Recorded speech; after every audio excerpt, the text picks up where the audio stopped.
बच्चों, साथ ही हाथ बढ़ाना पाठ के प्रश्नोत्तर करेंगे। पाठ्य पुस्तक के प्रश्न अभ्यास इस प्रकार से हैं। इस कविता की किन पंक्तियों को आप अपने आसपास की जिंदगी में घटित होते हुए देख सकते हो? उत्तर है, इस गीत की निम्नलिखित पंक्तियों को हम अपने आसपास की जिंदगी में घटते हुए देख सकते हैं। साथ ही हाथ बढ़ाना, एक अकेला थक जाएगा मिलकर बोझ उठाना। साथ ही हाथ बढ़ाना, हम मेहनत वालों ने जब भी मिलकर कदम बढ़ाया। सागर ने रास्ता छोड़ा, पर्वत ने शीश झुकाया। फौला दी है सीने अपने, फौला दी हैं बाहें, हम चाहें तो चट्टानों में पैदा करते रहें। ये आपको लाइन लिखनी है। प्रश्न दूसरा है, सागर ने रास्ता छोड़ा, पर्वत ने शीश झुकाया, साहिर लुधियानवी ऐसा क्यों कह रहे हैं? उत्तर है, साहिर ने ऐसा इसलिए कहा क्योंकि एक साथ मिलकर काम करने से बड़ी बाधा जो होती है रास्ते की वह भी निकल जाती है, यानी काम आसान हो जाता है। साहसी व्यक्ति सभी बाधाओं पर आसानी से विजय पा लेता है क्योंकि एकता और संगठन में शक्ति होती है, जिसके बल पर वह पर्वत और सागर को भी पार कर सकता है। प्रश्न तीसरा है कि गीत में सीने और बाहों को फौलादी क्यों कहा गया है?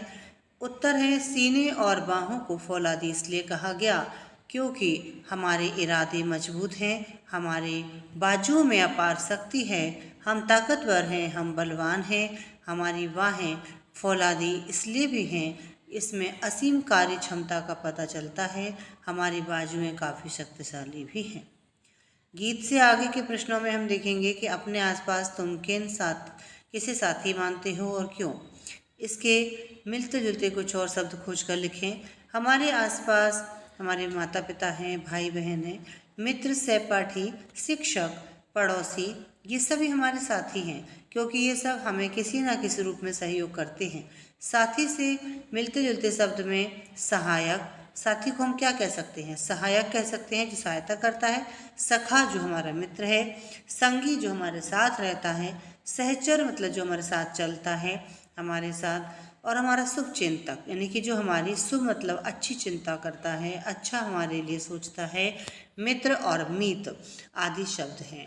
अपना दुख भी एक है साथी, अपना सुख भी एक।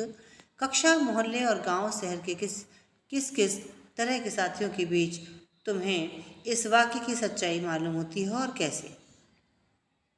कुछ बातों के संबंध में हम अपने साथियों से जुड़े होते हैं और इन मामलों में हमारी सोच एक होती है और हमारे सुख दुख की अनुभूति भी एक होती है। उदाहरण के लिए पानी, बिजली की कमी, ट्रैफिक जैसी रोज़मर्रा की मुश्किलों से जब हमारा सामना होता है तो हमें लगता है कि जैसे हमारा दुख एक है। वहीं दूसरी ओर विद्यालय के लिए पदक जीतना, कक्षा में अच्छे अंक लाना और बड़े होकर कुछ बनने की चाह भी हमारा सुख भी एक हो जाता है। यहाँ पर है, इस गीत को तुम किस माहौल में गुनगुना सकते हो? इस गीत को हम स्वतंत्रता दिवस पर, गणतंत्र दिवस पर या किसी संगठन या पर्व पर हम गा सकते हैं। खेल के मैदान में भी गीत को जोश के लिए गाया जा सकता है। वैसे तो यह गीत कभी भी गुनगुना सकते हैं, पर विशेषकर जब सहयोग और संगठन की शक्ति बतानी हो तब यह गीत महत्व रखता है। प्रश्न है, एक अकेला थक जाएगा मिलकर बोझ उठाना। तुम अपने घर में इस बात का ध्यान कैसे रख सकते हो? पापा के काम और मम्मी के काम क्या क्या हैं? क्या वे एक दूसरे का हाथ बटाते हैं? उत्तर है कि अपने घर के छोटे बड़े कामों में माता पिता का हाथ बटाकर हम इस बात की ध्यान रख सकते हैं कि माता और पिता को बहुत से ऐसे काम करने होते हैं जहां एक और पापा कार्यालय जाते हैं, घर के लिए आवश्यक जैसा कामों का ध्यान रखते हैं, वहीं माँ घर की सफाई, खान पान, कपड़े धोना, सब कामों को और हम सबों को पढ़ाना, खरीदारी करना और कई छोटे छोटे कामों की जिम्मेदारी अपने ऊपर लेती हैं। हाँ, वे इन कामों से एक दूसरे का हाथ बटाते हैं, यानी कि अगर पिता बाहर काम कर रहा है तो माँ घर में व्यवस्थित तरीके से काम करके बाहर के कामों से ज़्यादा घर के कामों की जिम्मेदारी लेकर घर को संभाल सकती है। तो यहाँ पर इन प्रश्नों के पूर्ण होते हैं उत्तर, और आप सभी इन प्रश्नों के बहुत ही अच्छी तरीके से सटीक आंसर लिखेंगे। और सभी बच्चे चैनल को लाइक एंड सब्सक्राइब जरूर करें, जिससे कि आने वाला वीडियो आपके पास तुरंत आ सके। Thank you.